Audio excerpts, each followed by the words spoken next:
Light क्या है, light के बारे में जानते हैं।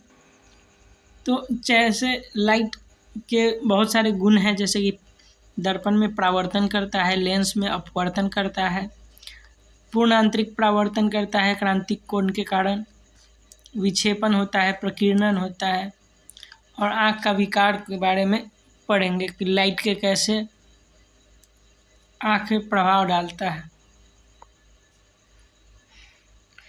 विक्षोभ, वेव जो है विक्षोभ है, यानी डिस्टर्बेंस है, जो कि किसी माध्यम में गति करता है। वेव दो प्रकार के होते हैं, एक विस्थापन, जब कणीय गति होता है तो उसको पार्टिकल मोशन कहते हैं, या कणीय गति, जब किसी वस्तु की किसी दिशा में कण के तरह गति हो तो उसको कणीय गति कहते हैं। जब किसी वस्तु की वेव की तरह गति हो किसी माध्यम में तो उसको तरंगीय गति कहते हैं। अर्थात इसमें विस्थापन न हो परंतु इसमें गति हो, जैसे कण का विस्थापन न हो और गति होता रहे, यानी जो एक कण से दूसरे कण में ऊर्जा का ट्रांसफ़र होता रहे। इसलिए इसमें वस्तु की गति तो बदलती रहती है, या ऊर्जा की गति दिशा बदलती रहती है, विस्थापित होता रहता है, लेकिन कण के विस्थापन नहीं होता है। तो इसको वेव कहते हैं, इसको कणीय वेव गति कहते हैं, इसको तरंगीय गति कहते हैं। वेव जो है ये दो प्रकार के होते हैं, यांत्रिक वेव और अयांत्रिक वेव, नॉन मैकेनिकल और मैकेनिकल। माध्यम जिसके लिए चाहिए यह निर्वात में जो गति नहीं कर पाए उसको हम कहते हैं यांत्रिक तरंग, जिसमें यंत्र की आवश्यकता हो, कोई माध्यम चाहिए, जैसे कि साउंड है, ये निर्वात में गति नहीं करता है और इसमें माध्यम में ही होने पर ये अपना प्रभाव दिखाता है। नॉन मैकेनिकल या अयांत्रिक, जैसे जिसमें माध्यम की आवश्यकता न हो, जो निर्वात में भी गति कर पाए, जैसे कि लाइट होता है, प्रकाश, या सूर्य से आने वाले कुछ किरण, इसमें अल्ट्रा रेडिएशन वेव होता है, अल्फा बीटा गामा, ये सारे माइक्रोवेव या कुछ तरंग रहते हैं जो मतलब निर्वात में भी गति कर पाते हैं। तो कण की गति के अनुसार, कण के कंपन के दिशा के अनुसार दो भागों में बांटा गया है वेव को, यानी तरंग को। एक लॉन्गिट्यूडनल या अनुदैर्ध्य और दूसरा अनुप्रस्थ। अनुदैर्ध्य कण की गति वेव के दिशा में होती है, जबकि कण के ऊपर नीचे यानी वेव की दिशा अलग होती है, लेकिन कण की गति अलग दिशा में होती है। इसको कहते हैं अनुप्रस्थ। मतलब कण की गति ऊपर नीचे हो रही है, लेकिन कण का जो दिशा है गति की वो है मतलब अलग दिशा में, जैसे कि प्रकाश या विद्युत चुंबकीय तरंग, जिसमें अल्फा रेडिएशन और गामा रेडिएशन आते हैं, इंफ्रारेड, विजिबल लाइट आदि आते हैं। और अनुदैर्ध्य में कण की गति के दिशा में ही गति करता है कण, जैसे ध्वनि तरंग में आती है।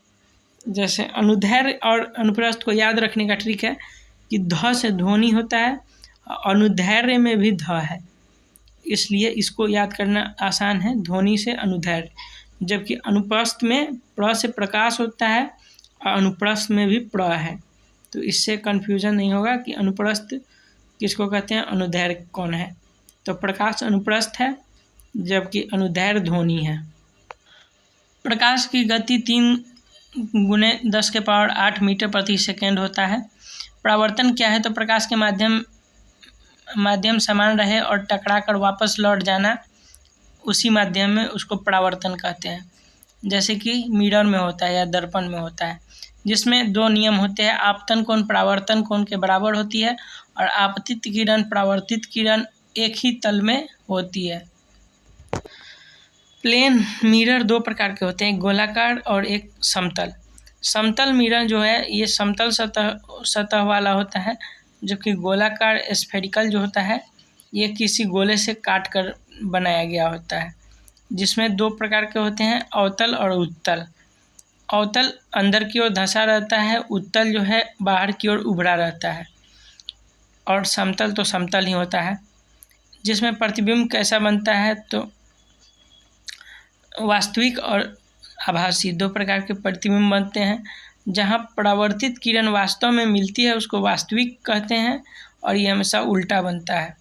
जबकि आभासी जो है ये जहाँ मिलते हुए प्रतीत होती है किरण, उसको आभासी कहते हैं, ये सीधा बनता है।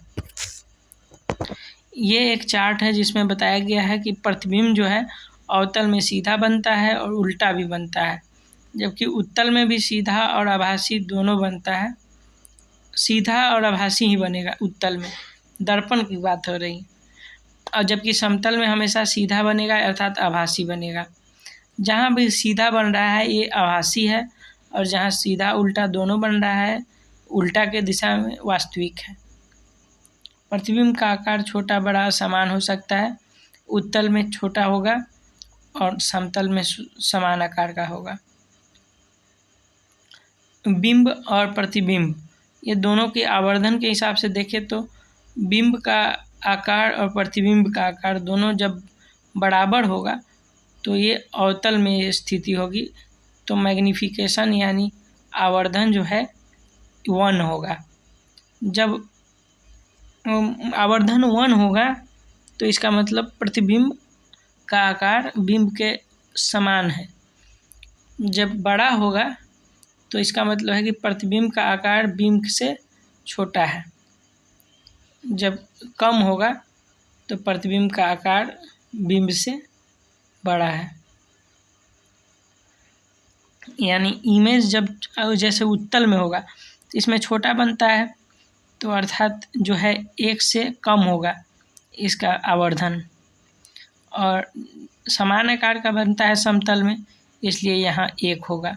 अर्थात इमेज की ऊंचाई, ऑब्जेक्ट की ऊंचाई यानी वस्तु की ऊंचाई और बिंब की ऊंचाई दोनों का अनुपात जो है 1 होगा। इसका उपयोग कहाँ करते हैं, तो जो अवतल दर्पण है उसको दंत चिकित्साओं में यूज करते हैं, चिकित्सा में मुख्यतः यूज करते हैं, और उत्तल दर्पण जो है साइड व्यू में साइड मिरर के रूप में यूज करते हैं, और समतल जो है ये लुकिंग मिरर के रूप में आईना के तरह यूज करते हैं।